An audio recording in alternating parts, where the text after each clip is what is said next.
నమస్తే, welcome to Suman TV. జుట్టు ఆడ మగవారికి ఇద్దరికి కూడా చాలా ముఖ్యమైనది. మన అందాన్ని మరింత పెంపొందించడంలో మన హెయిర్ అనేది ప్రధాన పాత్ర పోషిస్తూ ఉంటుంది.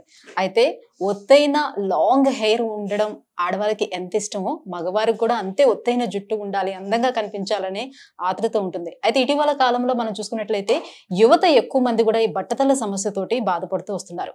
ప్రపంచ జనాభా చూసుకుంటే 8 బిలియన్ ఉంటే అందులో 40 నుంచి 50 కోట్ల మంది బట్టతల సమస్యతో బాధపడుతూ ఉంటే, కేవలం మన భారతదేశ జనాభా మనం చూసుకున్నట్లయితే 1.5 బిలియన్ ఉంటే అందులో సుమారుగా 25 కోట్లు అంటే 40 నుంచి 50 కోట్ల మంది ప్రపంచవ్యాప్తంగా ఉంటే అందులో 25 కోట్ల మంది భారతీయులే ఈ బట్టతల సమస్యతో బాధపడుతున్నారంటే మనం అర్థం చేసుకోవచ్చు ఈ సమస్య ఎంత తీవ్రంగా ఉన్నదని. ఒకప్పుడైతే మనకి జెనెటికల్ గా చూసుకునే వాళ్ళం బట్టతల సమస్య, బట్ ఇప్పుడు జెనెటిక్స్ తోటి ఏం సంబంధం లేకుండా కూడా వస్తూ ఉంది. ఏంటి దీనికి కారణాలు అండ్ ఈ బట్టతలని నివారించుకోవడానికి మంచి మంచి ట్రీట్మెంట్స్ కూడా మనకి అందుబాటులోకి వచ్చేసాయి. అందులో హెయిర్ ట్రాన్స్ప్లాంటేషన్ కూడా ఎప్పటి నుంచి మనకు అందుబాటులో ఉంది. కానీ ఇది చేయించుకోవడానికి చాలా మందికి చాలా రకాల డౌట్స్ కూడా ఉన్నాయి. సో ఈ మిత్స్ అన్ని కూడా క్లారిఫై చేసేందుకే మనతో పాటు ఈ రోజు ఉన్నారు Keha skin and hair clinic నుంచి డాక్టర్ దుర్గా కళ్యాణి గారు మనతో పాటు ఉన్నారు. సో మేడం అడిగి ఈ సందేహాలన్నీ కూడా మనం తీర్చుకుందాం. Hello ma'am. మ్యామ్, బట్టతల అనగానే ఒకప్పుడు కేవలం అబ్బాయిలు మాత్రమే గుర్తొచ్చేవారు. సో ఇప్పుడు అమ్మాయిలకు కూడా బట్టతల అనేది వస్తూ ఉంది. సో ఇంతకు ముందు అంటే కేవలం వంశపారపర్యంగా ఉంటేనే బట్టతలు వస్తుంది అని ఒక దీంట్లో ఉండేవారు. బట్ ఇప్పుడు జెనెటిక్స్ తో కూడా సంబంధం లేకుండా అందరికీ వస్తుంది. ఏంటి మేజర్ రీజన్స్ ఏముండొచ్చు ఈ బట్టతలు రావడానికి, మేల్ లో అయినా ఫీమేల్ లో అయినా? సో మీరు అన్నట్టు ఇదివరకు మేల్స్ లోనే ఎక్కువ చూసేవాళ్ళం. ఇప్పుడు ఫీమేల్ లో కూడా ఈ ఆండ్రోజెనెటిక్ ఎలపేషియా అనేది ఎక్కువగా ఉంది. సో ఎందుకు మెయిన్ రీజన్ అంటే అపార్ట్ ఫ్రమ్ జెనెటిక్స్ ప్రెసెంట్ ఉన్న స్ట్రెస్ ఇదే మెయిన్ రీజన్. ఇంకొకటి ఏంటంటే ఎర్లీ స్టేజెస్ లో ఇప్పుడు 20 to 25 ఇయర్స్ ఉన్న వాళ్ళలో ఎవరికైతే హెయిర్ లాస్ ఉంటుందో వాళ్ళు తొందరగా దాని గురించి కేర్ తీసుకోకుండా అప్పుడున్న రష్ కి అంటే అప్పుడున్న వాళ్ళ స్ట్రెస్ దీనికి తర్వాత అప్పుడున్న వాళ్ళ కండిషన్ కి అదర్ వర్క్ ప్రెషర్స్ ఉంటాయి కదా, సో అప్పుడు పట్టించుకోకుండా ఉన్న వాళ్ళకి ఇంకా ఎర్లీగా బట్టతల అనేది వస్తుంది. సో మేజర్ గా స్ట్రెస్ అండ్ పొల్యూషన్, తర్వాత మనం తీసుకునే డైట్, ఎవరు ప్రోటీన్ డైట్ ప్రాపర్ గా తీసుకోవట్లేదు, మనకి ఏది కావాలో అది తీసుకోవట్లేదు, హెయిర్ కి కావాల్సింది తీసుకోవట్లేదు. సో దానివల్ల తొందరగా బట్టతల అనేది వస్తుంది. ఇప్పుడు అంటే జెనెటిక్స్ గా లేనప్పుడు కొంచెం లేట్ ఏజ్ లో రావడానికి ఛాన్సెస్ ఉంటాయని చెప్తూ ఉంటారు. బట్ నేను రీసెంట్ గా చూసిన వాళ్ళలోనే జెనెటిక్స్ లో లేకపోయినా కూడా 20 ఇయర్స్ దాటిన వెంటనే పూర్తి బట్టతల ఉన్న వాళ్ళని చూస్తున్నాను. జెనెటిక్స్ తో సంబంధం లేదు. యాక్చువల్లీ జెనెటిక్స్ అంటే ఏంటి, ఇప్పుడు మన పేరెంట్స్ కి 40s 50s లో బట్టతల వచ్చేది, కానీ మన జనరేషన్ వాళ్ళకి 20s లో 30s లో కూడా బట్టతల అనేది వస్తుంది. సో జెనెటిక్స్ అనేది ఒక యాడ్ ఆన్ ఇదే, కానీ ఓన్లీ జెనెటికల్ గా ఉన్న వాళ్ళకి మాత్రమే బట్టతల వస్తుంది అలా ఏం లేదు. Because of stress and all these things, vitamin deficiencies, hormonal issues. ఇప్పుడు ఇదివరకు మనం పీసీఓడి అనేది అంత రెగ్యులర్ గా వినలేదు, కానీ ఇప్పుడు ఎవ్రీ 10 members లో ఒక 4-5 members కన్నా ఉంటుంది. సో అలా హార్మోనల్ ఇంబ్యాలెన్సెస్ ఇవన్నిటి వల్ల మనకి బట్టతల అనేది తొందరగా వస్తుంది. రైట్. సో ఈ బట్టతలకి మరి హెయిర్ ట్రాన్స్ప్లాంటేషన్ ట్రీట్మెంట్ ఎప్పటి నుంచో కొన్ని సంవత్సరాల నుంచి మనకు అందుబాటులో ఉంది కదా, బట్ దీనికి సంబంధించి చాలా మందికి చాలా రకాల డౌట్స్ ఉన్నాయి. డౌట్స్ తర్వాత అడుగుతాను. First of all, hair transplantation అనేది ఏ రకంగా చేస్తారు, ఎవరు దీనికి సూటబుల్ అంటారు? మన దగ్గర చేసే hair transplantation follicular unit extraction అని FUE మెథడ్ అనమాట. ఇందులో ఏంటంటే వెనక నుంచి బ్యాక్ ఆఫ్ ద స్కాల్ప్ నుంచి మనం హెయిర్ తీసి ఫ్రంట్ లో ఎక్కడైతే బట్టతల ఉందో అక్కడ పెట్టడం జరుగుతుంది. So back of the scalp అంటే ఏంటి, ప్రాపర్ గా ఉండాలి అది కూడా. ఇప్పుడు సపోజ్ ఫర్ ఎగ్జాంపుల్ ఇది బ్యాక్ అనుకోండి, ఇలా గుడ్ డోనర్ ఏరియా ఉంటే వాళ్ళు suitable for hair transplantation. In case ఇది తక్కువగా ఉంది అప్పుడు ఏం చేస్తాము అంటే ఎవరికైతే బాడీ హెయిర్ ఉందో దాని నుంచి తీసుకోవడం జరుగుతుంది. సో ఇలాగా డోనర్ ఏరియా అనేది కరెక్ట్ గా ఉంటే వాళ్ళు suitable for hair transplantation. And 20+ ఉన్న వాళ్ళు ఎవరైనా కూడా చేసుకోవచ్చు. అండ్ చాలా మంది ఏంటంటే ఇందులో గ్రేడ్స్ ఉంటాయి. ఇప్పుడు బట్టతలలో 1 to 7. ఫస్ట్ గ్రేడ్ లో అంటే ఇంకా అసలు బట్టతలే రాదు, వాళ్ళు టెన్షన్ తో వచ్చేస్తారు మాకు చేసేయండి అని. సో అలాంటి వాళ్ళకి అవసరం లేదు. ఎవరికైతే హెయిర్ లైన్ రిసీడ్ అయిందో వెనక్కి వెళ్ళిందో వాళ్ళకి మనం చేయడం జరుగుతుంది. సో ఈ FUE మెథడ్ లో ఏంటి అంటే ముందు మనకి FUT అని ఉండేది మెథడ్. దాంట్లో వెనక కట్ చేసి మనం ఒక స్ట్రిప్ తీసి దాని నుంచి ఎక్స్ట్రాక్ట్ చేసి చేయాల్సి వచ్చేది. అప్పుడు ఏంటంటే దానికి సూచర్ వేయాలి, అది హీలింగ్ కి చాలా టైం పట్టేది, కొంతమందికి హీల్ అయ్యేది కాదు. స్కారింగ్ ఇదంతా ఉండేది. సో ఇప్పుడు ఈ FUE అనేది అడ్వాన్స్డ్ మెథడ్ అనమాట. దీంట్లో ఏంటంటే మనం ఒక్కొక్క ఫాలికిల్ తీస్తాం చిన్న చిన్న హోల్స్ చేసి. దానివల్ల ఏంటంటే ఒక 1 వీక్లో హీల్ అయిపోతుంది. 1 వీక్ కూడా పట్టదు, 3 to 4 డేస్లో హీల్ అయిపోతుంది. అండ్ మళ్ళీ ఇక్కడ కూడా మనం హోల్స్ చేసి దాంట్లో ఈ గ్రాఫ్ట్స్ పెట్టడం జరుగుతుంది అనమాట. అంటే ఒకే రోజుల్లోనే మొత్తం ఈ ప్రొసీజర్ అంతా అవుతుందా? ఒకే రోజులో అయిపోతుంది. 5 to 6 hours మాక్సిమం. ఎవరికైతే ఇంకా ఎక్కువ ఏరియా ఉంటుందో, బట్టతల ఎక్కువ ఏరియా ఉంటుందో వాళ్ళకి 6 to 8 hours పడుతుంది. ఓకే. సో మొత్తం అంతా కూడా మీరు ఏదో మొక్కలు నాటినట్టుగా ఆ మాదిరిగా పెడుతూ ఉంటారు కదా. సో ఇదంతా కూడా చాలా పెయిన్ఫుల్ ట్రీట్మెంట్. తర్వాత కూడా మనకి ఆ పెయిన్ తగ్గడానికి చాలా రోజులు టైం పడుతుందేమో. సో దానికోసం మళ్ళీ పెయిన్ కిల్లర్స్ అని యూజ్ చేయాలి, ఆ మెడికేషన్ అంతా వాడడం, ఇదంతా కష్టకరం అని చెప్తూ ఉంటారు, నిజమేనా? లేదు, ఇది చాలా సింపుల్ ప్రాసెస్. ఈ FUE మెథడ్ అనేది ఏంటంటే మనం ఎక్కడైతే చేస్తామో ఓన్లీ లోకల్ అనస్థీషియా, ఆ ఏరియా వరకు మాత్రమే అనస్థీషియా ఇవ్వడం జరుగుతుంది. సో మనకి ఆ అనస్థీషియా సైడ్ ఎఫెక్ట్స్ అనేది ఉండదు ఫస్ట్ థింగ్. అండ్ చేసిన తర్వాత మనం చిన్న చిన్న హోల్స్ కాబట్టి చేసేది 2 to 3 daysలో హీల్ అయిపోతుంది. పెయిన్ ఏమో ఉండదు, ఆఫ్టర్ ప్రొసీజర్ పెయిన్ ఏమో ఉండదు. హీలింగ్ ప్రాసెస్ తక్కువే. తర్వాత పెయిన్ కిల్లర్స్ వేసుకోవాలి అలాంటిది ఏం లేదు. జస్ట్ యాంటీబయాటిక్స్ ఇస్తాము ఒక 1 week వరకు, అది వేసుకుంటే చాలు. నెక్స్ట్ డే నుంచి వాళ్ళ రొటీన్ వర్క్ వాళ్ళు చేసుకోవచ్చు. అంటే ఎవరు చేసుకోవచ్చు అంటారు? అదర్ అంటే ఇప్పుడు మీ దగ్గరకు వచ్చిన వాళ్ళలోని వాళ్ళకి ఏమైనా ఇంకా అదర్ హెల్త్ ఇష్యూస్ ఏమైనా ఉన్నాయా లేదా ఇవన్నీ చెక్ చేసుకుంటారా? సో ఫర్ సపోజ్ వాళ్ళకి ఎక్కువ డయాబెటీస్ ఉంది అండ్ BP ఉన్నాయి, లేకపోతే హార్ట్ పేషెంట్స్ ఇలాంటి వాళ్ళు ఉన్నారనుకోండి, వాళ్ళు సజెస్ట్ చేస్తారా?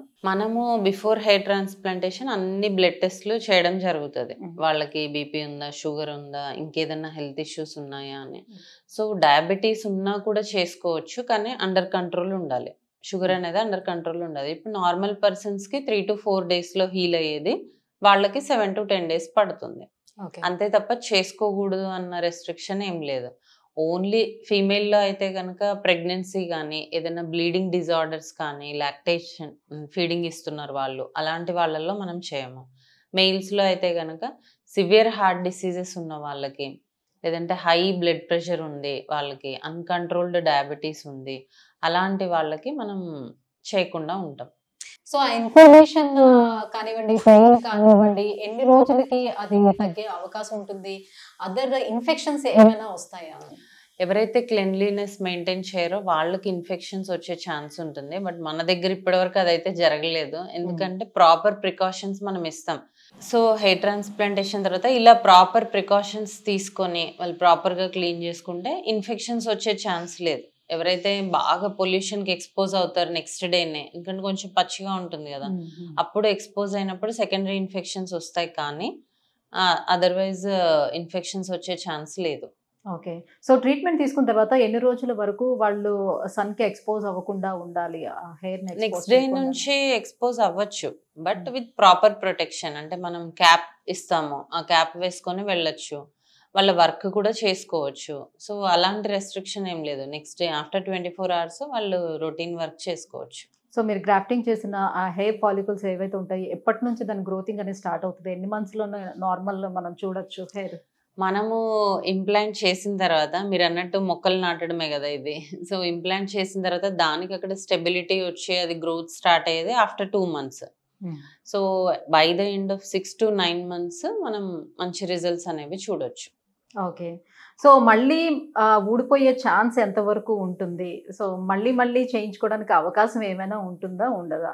ఇప్పుడు మనము డోనర్ ఏరియా చూస్ చేసుకునేది back of the scalp.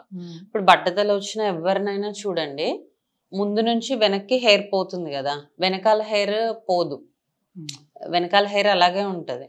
So ఎందుకు అంటే అది వెరీ రెసిస్టెంట్ హెయిర్ అనమాట, అన్ని హార్మోన్స్కి అది రెసిస్టెంట్గా ఉంటుంది. మనం ఆ హెయిర్ తీసి ముందు ఇంప్లాంట్ చేస్తున్నాం అంటే అది చాలా స్ట్రాంగ్ హెయిర్. మనం పెట్టిన తర్వాత అది చాలా కాలం ఉంటుంది, అన్లెస్ మనకి ఏదైనా సివియర్ డిసీజెస్, ఇప్పుడు క్యాన్సర్ లాంటిది వచ్చింది అనుకోండి, అప్పుడు హెయిర్ ఉండదు కదా. అలా ఏదైనా సివియర్ డిసీజెస్ వస్తే తప్ప మళ్ళీ కంప్లీట్ బట్టతల అనేది రాదు. అండ్ ఇంకొకటి మనది, అది కూడా మన న్యాచురల్ హెయిరే.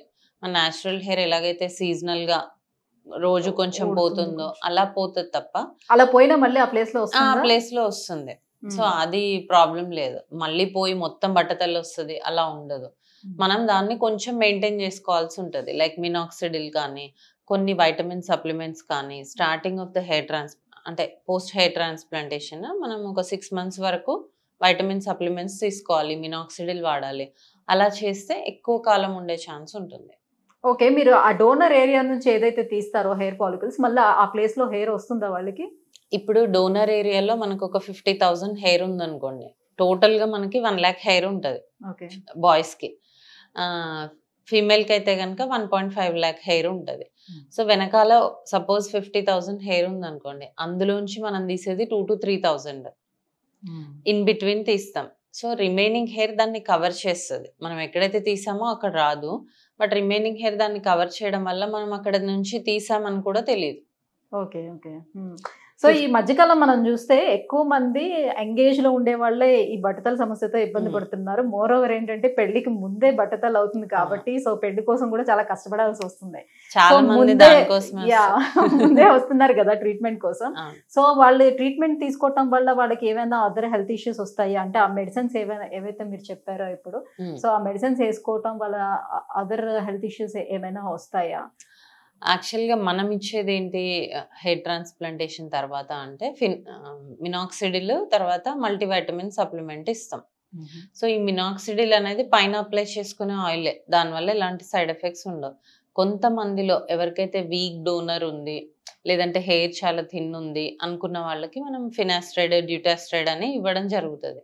సో దీనివల్ల ఎలాంటి సైడ్ ఎఫెక్ట్స్ ఉండవు. కానీ ఎక్కడో ఒక 1000లో 1 మందికి సెక్షువల్ ఇంపార్టెన్స్ ఉండే ఛాన్స్ ఉంది అని కొన్ని గూగుల్ ఫార్మ్స్ లో ఉంటుంది అనమాట. సో అది చదువుకొని వస్తారు అందరూ, కానీ అలాంటి సైడ్ ఎఫెక్ట్స్ అనేవి ఏమీ ఉండవు. బట్ ఈ భయంతో ఉంటారు కాబట్టి మనం ఎవరైతే రిప్రొడక్టివ్ ఏజ్ గ్రూప్ లో ఉన్నారో వాళ్ళకి ఇవ్వము. ఒకవేళ ఇచ్చినా కూడా before marriage just 2 to 3 months ముందు స్టాప్ చేయమని చెప్తాం. మనం డ్రగ్ ఇచ్చిన తర్వాత అది బాడీలో ఉండేది 24 hours. సో వాళ్ళు మానేస్తే అప్పటికి సెట్ అయిపోతుంది కదా. సో అందుకని మానేమని చెప్తాం. అకార్డింగ్ టు అంటే స్టడీస్ ప్రకారంగా ఎక్కడ కూడా అది లేదు, కానీ మనం ఆపేయమని చెప్తాం సైకలాజికల్ గా వాళ్ళకి అది పోవడానికి. ఓకే, సో ఇప్పుడు డోనర్ ఏరియా సరిగ్గా లేని వాళ్ళకి బాడీలో ఎక్కడో ఒక దగ్గర ఉన్న హెయిర్ ని తీసి పెడతా ఉంటున్నారు కదా, అది సేమ్ మన నార్మల్ గా హెడ్ మీద వచ్చే హెయిర్ ఎలా అయితే గ్రోత్ ఉంటుందో ఇది కూడా అలానే ఉంటుంది? అలాగే ఉంటుంది. టెక్స్చర్ అన్ని మ్యాచ్ అవుతే అలా చేస్తాం చాలా వరకు. అంటే బియర్డ్ హెయిర్ కానీ బాడీ హెయిర్ కానీ తీసి చేయడం జరుగుతుంది. ఈ సేమ్ మనకి బ్యాక్ ఆఫ్ ద స్కాల్ప్ ఎలా అయితే హెయిర్ ఉంటుందో ఇది కూడా అలాగే ఉంటుంది. సో బియర్డ్ హెయిర్ అనేది చాలా రఫ్ గా కొంచెం ఉంటుంది కదా, సో అదే నార్మల్ ఒకవేళ ఇది థిన్ ఉండి ఇది చాలా థిక్ గా ఉంటే డిఫరెన్స్ తెలుస్తుంది. అలా కాకుండా రెండు సేమ్ కన్సిస్టెన్సీలో ఉండి అంటే చూడడానికి సేమ్ ఉంటే బానే ఉంటుంది. సో ఇప్పుడు చాలా మంది చాలా రకాల షాంపూస్ ఇవన్నీ కూడా డాండ్రఫ్ కోసం అని ఇంకా రకరకాల షాంపూస్ ఏవైతే వస్తారో, సో నేను చాలా క్లెన్జీగా ఉంటున్నాను బట్ నాకు హెయిర్ ఫాల్ అయిపోతుంది అని చెప్తుంటారు. దానికోసం నేను ఇలాంటి షాంపూస్ కూడా యూజ్ చేస్తున్నాను బట్ హెయిర్ ఫాల్ అయితే ఆగట్లేదు అని చెప్తారు. ఎందుకు అలా జరుగుతుంది? సో హెయిర్ ట్రాన్స్ప్లాంటేషన్ తర్వాత అంటున్నారా, జనరల్ గా అంటున్నారా? బిఫోర్ అండ్ ఆఫ్టర్ కూడా. సో మనం యూజ్ చేసే షాంపూస్ ఏంటంటే మన స్కాల్ప్ pH కి మ్యాచ్ అవ్వాలి. సో మన స్కాల్ప్ pH 5.5 ఉందనుకోండి, అవి కూడా అలా ఉండేలాగా చూసుకోవాలి. అంటే సల్ఫేట్ ఫ్రీ కానీ ఇట్లా SLS ఫ్రీ కానీ ఇలాంటి షాంపూస్ అంటే మైల్డ్ క్లెన్జింగ్ షాంపూస్ యూస్ చేస్తే హెయిర్ అనేది డ్యామేజ్ అవ్వదు. అలా కాకుండా చాలా కాన్సన్ట్రేటెడ్ వన్స్ మనం యూస్ చేసాం అనుకోండి, అప్పుడు హెయిర్ అనేది డ్యామేజ్ అవుతుంది. అలాంటివి వాడకుండా జెంటిల్ క్లెన్జర్స్ వాడితే హెయిర్ బాగుంటుంది. ఓకే, ఇప్పుడు కొంతమంది హెయిర్ ట్రాన్స్ప్లాంటేషన్ చేయించుకున్న వాళ్ళు చెప్పే మాటను నేను అడుగుతున్నాను. సో ఇప్పుడు నాకు జెనెటికల్గా నా ఫాదర్కి ఉంది బట్ నేను చేయించుకున్నాను ట్రాన్స్ప్లాంటేషన్, బట్ కొద్ది రోజులకే నాకు మళ్ళీ హెయిర్ పోయింది. సో జెనెటిక్స్గా ఉండేటప్పుడు ఇది పెద్దగా వర్కౌట్ కాదు అని అంటూ ఉంటారు. బట్ యాజ్ వెల్ యాజ్ ఏంటంటే వాళ్ళకి స్మోకింగ్ డ్రింకింగ్ అలవాటు ఉన్నా కూడా ఈ ప్రాబ్లం వస్తుందా, మళ్ళీ ఊడిపోయే అవకాశం ఉంటుందా, అంటే అది ఎంతవరకు దీని మీద ప్రభావం చూపిస్తుంది? జనరల్ గా మనకి హెయిర్ ఎందుకు లాస్ అవుతుంది అంటే ఈ స్మోకింగ్ ఆల్కహాల్ ఉన్న వాళ్ళలో మనకి హెయిర్ కి బ్లడ్ సప్లై ప్రాపర్ గా లేకపోతే అది గ్రోత్ అనేది ఉండదు, థిన్నింగ్ అయిపోయి రాలిపోతూ ఉంటది. స్మోకింగ్ లో అదే జరుగుతుంది అనమాట. అక్కడికి బ్లడ్ సప్లై సరిగ్గా ఉండదు. స్మోక్ చేసే వాళ్ళలో హెయిర్ కి బ్లడ్ సప్లై ఉండదు, దానివల్ల హెయిర్ కి స్ట్రెంగ్త్ ఉండదు, రాలిపోతుంది. సో ఆఫ్టర్ హెయిర్ ట్రాన్స్ప్లాంటేషన్ కూడా వాళ్ళు అలాగే సివియర్ స్మోకింగ్ కంటిన్యూ చేస్తే కనుక హెయిర్ లాస్ అయ్యే ఛాన్స్ ఉంటుంది. జెనెటిక్స్ ఉందా లేదా అని కాదు, లేకున్నా ఉన్నా కూడా స్మోక్ చేస్తే హెయిర్ అనేది పోతుంది. సో అదొకటి అవాయిడ్ చేయమని చెప్తాము. అండ్ మనం చేసుకున్న తర్వాత మళ్ళీ పోతుంది ఇమ్మీడియట్గా హెయిర్ అంటే, ఇతను ప్రాపర్గా ఒకవేళ మనం ఇచ్చిన రొటీన్ ఫాలో అవ్వకున్నా ఇలాంటి హ్యాబిట్స్ ఉన్నా కూడా పోయే ఛాన్స్ ఉంటుంది. అండ్ సివియర్ స్ట్రెస్ లేదంటే అదర్ డిసీజెస్తో తను ఏమన్నా బాధపడుతూ ఉంటే అలాంటి కండిషన్స్లో త్వరగా పోయే ఛాన్స్ ఉంటుంది. అదర్వైజ్ మనం చేసిన హెయిర్ స్ట్రాంగ్ ఉంటుంది. బట్టతలని చాలా పోస్ట్పోన్ చేసుకోవచ్చు ఈవెన్ దో జెనెటికల్ ఉన్నా కూడా. ఓకే. సో హెల్మెట్ పెట్టుకోవడం వల్ల నాకు హెయిర్ ఫాల్ ఎక్కువైపోతుందని అంటూ ఉంటారు. ఇది ఎంతవరకు వాస్తవం? సో హెల్మెట్ పెట్టుకోవడం వల్ల ఏంటంటే సివియర్ స్వెట్టింగ్ వస్తుంది కాబట్టి హెయిర్ లాస్ అయ్యే ఛాన్స్ ఉంది. జనరల్గా ప్రాపర్గా క్లెన్స్ చేసుకోకపోతే. అలా అని మనకి అది చాలా ఇంపార్టెంట్, ఎందుకంటే లైఫ్ సేవింగ్ కాబట్టి.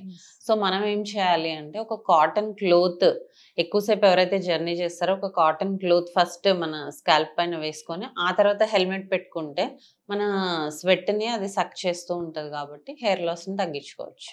సో ఫైనల్లీ బట్టతలు ఉన్న వాళ్ళు హెయిర్ ట్రాన్స్ప్లాంటేషన్ చేయించుకోవాలని అనుకునే వాళ్ళకి మీరు ఇచ్చే సజెషన్ ఏంటి? సో ఎర్లీ స్టేజెస్లో వస్తే మనం బట్టతలను పోస్ట్పోన్ చేయడం చాలా ఈజీ.